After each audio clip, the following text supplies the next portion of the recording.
পিতৃপক্ষে শুরুতে 2024 সালে দ্বিতীয় চন্দ্রগ্রহণ ঘটতে চলেছে। এটি একটি উপচ্ছায়া চন্দ্রগ্রহণ হবে। এই গ্রহণের সময় চাঁদের কিছু অংশ দেখা যাবে না। পৃথিবী থেকে এই সময় চাঁদকে কিছুটা অস্পষ্ট দেখাবে বলে মনে করা হয়। পৃথিবীর সরাসরি ছায়া চাঁদের উপর পড়ে না, তাই জ্যোতিষশাস্ত্রে এই গ্রহণকে প্রকৃত গ্রহণ বলে মনে করা হয় না। আসুন জেনে নেওয়া যাক কবে চন্দ্রগ্রহণ হবে এবং এর সূতককাল সময় ধরা হবে কিনা। চন্দ্রগ্রহণ 2024 এর তারিখ এবং সময়। ভারতীয় সময় 18 সেপ্টেম্বর সকাল 6:11 চন্দ্রগ্রহণ শুরু হবে। চন্দ্রগ্রহণ শেষ হবে সকাল 10:17 আংশিক চন্দ্রগ্রহণ শেষ হবে 18 সেপ্টেম্বর সকাল 8:44 যেখানে উপচ্ছায়া চন্দ্রগ্রহণ শেষ হবে সকাল 10:17 সেপ্টেম্বরের চন্দ্রগ্রহণ কি ভারত থেকে দেখা যাবে?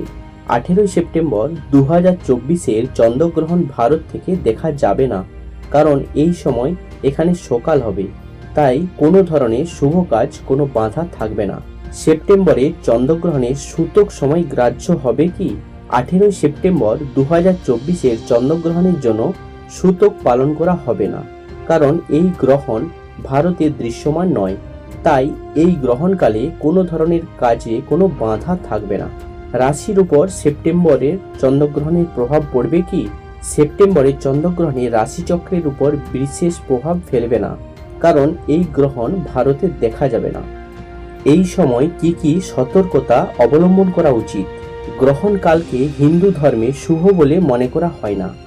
এমন পরিস্থিতিতে সূর্য বা চন্দ্রগ্রহণের সময় কিছু সতর্কতা অবলম্বন করা খুবই জরুরি। চলতি বছরের দ্বিতীয় ও শেষ চন্দ্রগ্রহণ হতে যাচ্ছে 18 সেপ্টেম্বর। তবে এই চন্দ্রগ্রহণ ভারতে দেখা যাবে না, যার কারণে সূতক সময়ও বৈধ হবে না।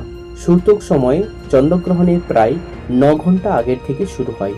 সূতকের সময়কে অশুভ বলে মনে করা হয়। এমতাবস্থায় এই সময়ে কোনো শুভ বা মাঙ্গলিক কাজ করা হয় না। সূতক সময় চন্দ্রগ্রহণের প্রায় 9 ঘন্টা আগে শুরু হয়। সূতক সময়ে অনেক কিছু করা নিষিদ্ধ থাকে। সূতক সময়কে একটি অশুভ সময় বলে মনে করা হয়। চন্দ্রগ্রহণের সময় এই সাবধানতা অবলম্বন করুন। চন্দ্রগ্রহণের সময় দেবদেবীর পূজা বা মূর্তি স্পর্শ করা উচিত নয়। গ্রহণকালে খাওয়া দাওয়া নিষিদ্ধ। চন্দ্রগ্রহণের আগে সমস্ত খাদ্যদ্রব্যের উপর একটি তুলসী পাতা রাখুন এবং চন্দ্রগ্রহণ শেষ হওয়ার পরে তা সরিয়ে ফেলুন। চন্দ্রগ্রহণের সময় কাঁচি, সূঁচ এবং ছুরির মতো ধারালো বস্তু ব্যবহার করা উচিত নয়। গ্রহণকালে মন্ত্র ও স্তোত্র জপ করতে হবে। এটি করলে গ্রহণে পার্শ্ব প্রতিক্রিয়া হয় না। চন্দ্রগ্রহণের পর সারা ঘরে গঙ্গাজল ছিটিয়ে দিন। এরপর স্নান করে ভগবানের পূজা করুন।